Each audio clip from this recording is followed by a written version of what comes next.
সকলকে জানাই শুভ নববর্ষের অনেক শুভেচ্ছা ও অভিনন্দন। সবার গোটা বছরটা ভালো কাটুক, এটাই আমি ভগবানের কাছে চাই। সকালবেলায় মা পুজো করেছে, আর তারপরে আমি স্নান করে ঠাকুর ঘরে ঠাকুরকে একটু প্রণাম করতে এসেছিলাম। তারপরে বাবান উঠে গেছিলো বলে ওকে সকালের খাবারটা আমি দিই, তারপরে সোজাই রান্নাঘরে চলে আসি। আর কোনো স্পেশাল দিন থাকলে বাবানের খুব মনে হয় যে লুচি বা পরোটা করি, সেই মতো আমি পরোটা করছিলাম, আর আজকে করেছিলাম আলুর তরকারি। এটা বাবানের খুব ফেভারিট। আর আজকে একটু গরমটাও বেশি ছিল, সে কারণে আমি খুব তাড়াতাড়ি রান্না করেছি। আজকে নিরামিষ ছিল, যেহেতু বছরের প্রথম দিন, সেহেতু আজকে ডাল করেছিলাম সজনে দিয়ে, আর করেছিলাম আলু ভাজা। আমার আলু ভাজাটা পার্সোনালি খুব ভালো লাগে, ডালের সঙ্গে এই দিনে আলু ভাজা হলে একদম জমে যায়, সত্যি কথা। ঢ্যাঁড়স ভাজা করেছিলাম, চাটনি করেছিলাম, অনেক কিছুই হয়েছিল, মোটামুটি নিরামিষ আইটেম। তো যাই হোক, আজকে আমার দিনটা খুব ভালো মতো শুরু হয়েছে। আমি চাইবো আমার সারা দিনটা এরকম কাটুক। তারপরে আমি রান্না করে আমার সব কাজ কমপ্লিট করে নিই, তারপরে খাওয়া দাওয়া করি।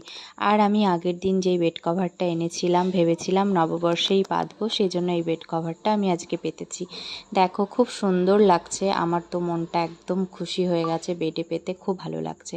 আর এই যে এই নাইটিগুলো আর এই ড্রেসটা নিয়েছিলাম, কিন্তু আর পরা হয়নি, কারণ অল্টার করা হয়নি। আমি টিউশন পড়াতে যাওয়ার সময় এগুলোকে অল্টার করতে দেব বলে এগুলো গুছিয়ে নিয়েছি। আর এই কুর্তিটা আজকে পরেছি, যেহেতু নতুন কুর্তিটা অল্টার করা হয়নি, তাই এটা পরেছি। আর এই কুর্তিটা কিন্তু গরমের জন্য বেশ ভালো আর দেখতে সুন্দর। সকলকে জানাই শুভ নববর্ষের অনেক শুভেচ্ছা ও অভিনন্দন। সবার গোটা বছরটা ভালো কাটুক, এটাই আমি ভগবানের কাছে চাই। সকালবেলায় মা পুজো করেছে, আর তারপরে আমি স্নান করে ঠাকুর ঘরে ঠাকুরকে একটু প্রণাম করতে এসেছিলাম। তারপরে বাবান উঠে গেছিলো বলে ওকে সকালের খাবারটা আমি দিই, তারপরে সোজাই রান্নাঘরে চলে আসি। আর কোনো স্পেশাল দিন থাকলে বাবানের খুব মনে হয় যে লুচি বা পরোটা করি, সেই মতো আমি পরোটা করছিলাম, আর আজকে করেছিলাম আলুর তরকারি। এটা বাবানের খুব ফেভারিট। আর আজকে একটু গরমটাও বেশি ছিল, সে কারণে আমি খুব তাড়াতাড়ি রান্না করেছি।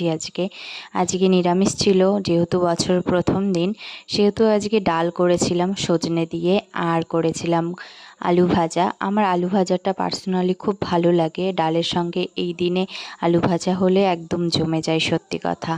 ঢ্যাঁড়স ভাজা করেছিলাম, চাটনি করেছিলাম, অনেক কিছুই হয়েছিল, মোটামুটি নিরামিষ আইটেম।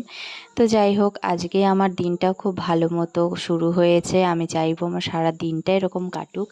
তারপরে আমি রান্না করে আমার সব কাজ কমপ্লিট করে নিই, তারপরে খাওয়া দাওয়া করি।